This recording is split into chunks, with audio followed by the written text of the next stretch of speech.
Vamos voltar a falar sobre PEC da transição, sobre o nosso cenário doméstico. Os senadores Alessandro Vieira e Tasso Gereissati apresentaram propostas alternativas à PEC da transição, que foi apresentada pelo vice-presidente Geraldo Alckmin na semana passada. A gente vai mostrar aqui no telão a diferença principal entre os textos. O principal ponto aqui são os valores que divergem entre eles. Então, a gente tem aqui a PEC da transição apresentada pelo governo Lula, que prevê um rombo no teto de gastos de 198 bilhões de reais. São aqueles 175 bilhões de reais para conseguir acomodar todo o Bolsa Família fora do teto, mais aqueles 150 reais para famílias com crianças. E aqui a gente tem uma previsão também que o Bolsa Família fique fora do teto de forma permanente. Essa é a proposta, então, apresentada pelo grupo de transição do governo Lula. Daí ontem, então, a gente teve outras propostas. Na verdade, a do Alessandro Vieira veio no final de semana, foi protocolada no final de semana, que prevê já um rombo menor do teto de gastos, um estouro menor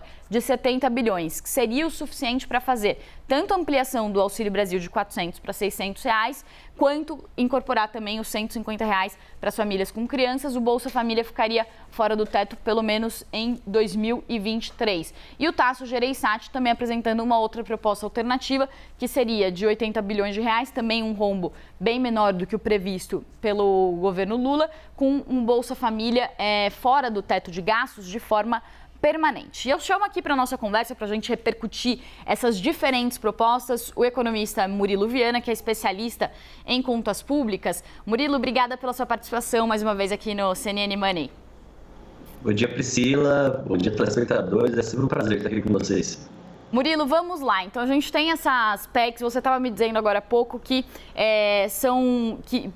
isso mostra que talvez a gente possa ter um valor intermediário, que não vai ser esse valor de 200 bilhões de reais. Você mesmo já tinha me falado antes também que o governo tinha apresentado um valor já mais alto para ver se colhia um valor intermediário. Qual que é a expectativa, então, para o dia de hoje? Primeiro é sintomático o fato do governo ter apresentado, na verdade, uma minuta, uma ideia de PEC, não ter apresentado a PEC, ainda que tenha demorado a apresentar, ter adiado dia após dia a entrega desse documento. Isso demonstra que dentro do próprio governo há uma divergência do como deveria ser tomado o tamanho da PEC e também qual que deveria ser a estratégia de enviar. Desde o início também havia uma sinalização de que possivelmente o governo havia colocado um valor alto e também um prazo indeterminado para que tivesse gordura de negociação dentro do Congresso. Lembrando que o Congresso, por ser PEC, precisa de aprovação de 3/5 nas duas casas em 2 turnos. Então precisa aí de voto de verdadeira oposição, de uma parte uma parte dos deputados e senadores que de fato tiveram ali lado a lado com o Bolsonaro até o fim. Então é difícil o convencimento e é sabido também que essa ala vai jogar para o mínimo possível o valor estendido dessa PEC. E a ação tomada aí agora pelo Alessandro e também por Tasso Gereissati, que são ali que apoiaram também o Lula na eleição dentro dessa frente ampla, demonstra também que dentro da própria frente, da chamada frente ampla, há uma divergência sobre como deveria ser a condução da política econômica e, portanto, o espaço fiscal. Então, todo esse entrelaçado entre o cenário político e também, tanto dentro do Congresso quanto dentro da base aliada, está sendo colocado à tona agora nessa discussão, nessa etapa já um pouco mais avançada em relação à minuta.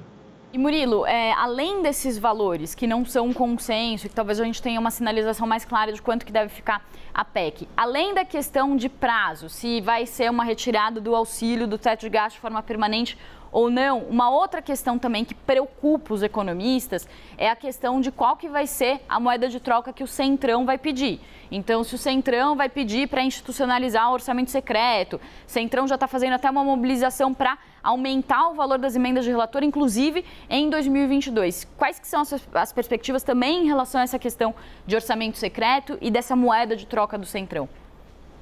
Não há dúvida de que é o espaço ideal agora para o Lira e também para o grupo que o apoia, inclusive o Lira está buscando a reeleição na Câmara dos Deputados, conseguir aí institucionalizar o chamado orçamento secreto. Tem que ver que durante a campanha eleitoral o governo eleito se posicionou amplamente contrário à questão do orçamento secreto. O Lira havia declarado já que iria lutar para a permanência do instrumento, e também há uma discussão no Supremo Tribunal Federal sobre a constitucionalidade aí do instrumento do chamado RP9, o orçamento secreto.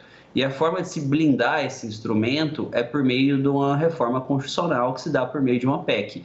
Lembrando que a PEC ela entra no Congresso e ela é promulgada pelo próprio Congresso, não vai para a sanção presidencial. Então, há uma boa chance do Congresso aí colocado de utilizar essa entrada da PEC da transição, a PEC da mudança do teto de gasto, para embutir ali um jabuti e tornar aí constitucional o orçamento secreto e novamente aumentando a força do Congresso diante do Executivo e o controle maior do Congresso sobre o orçamento.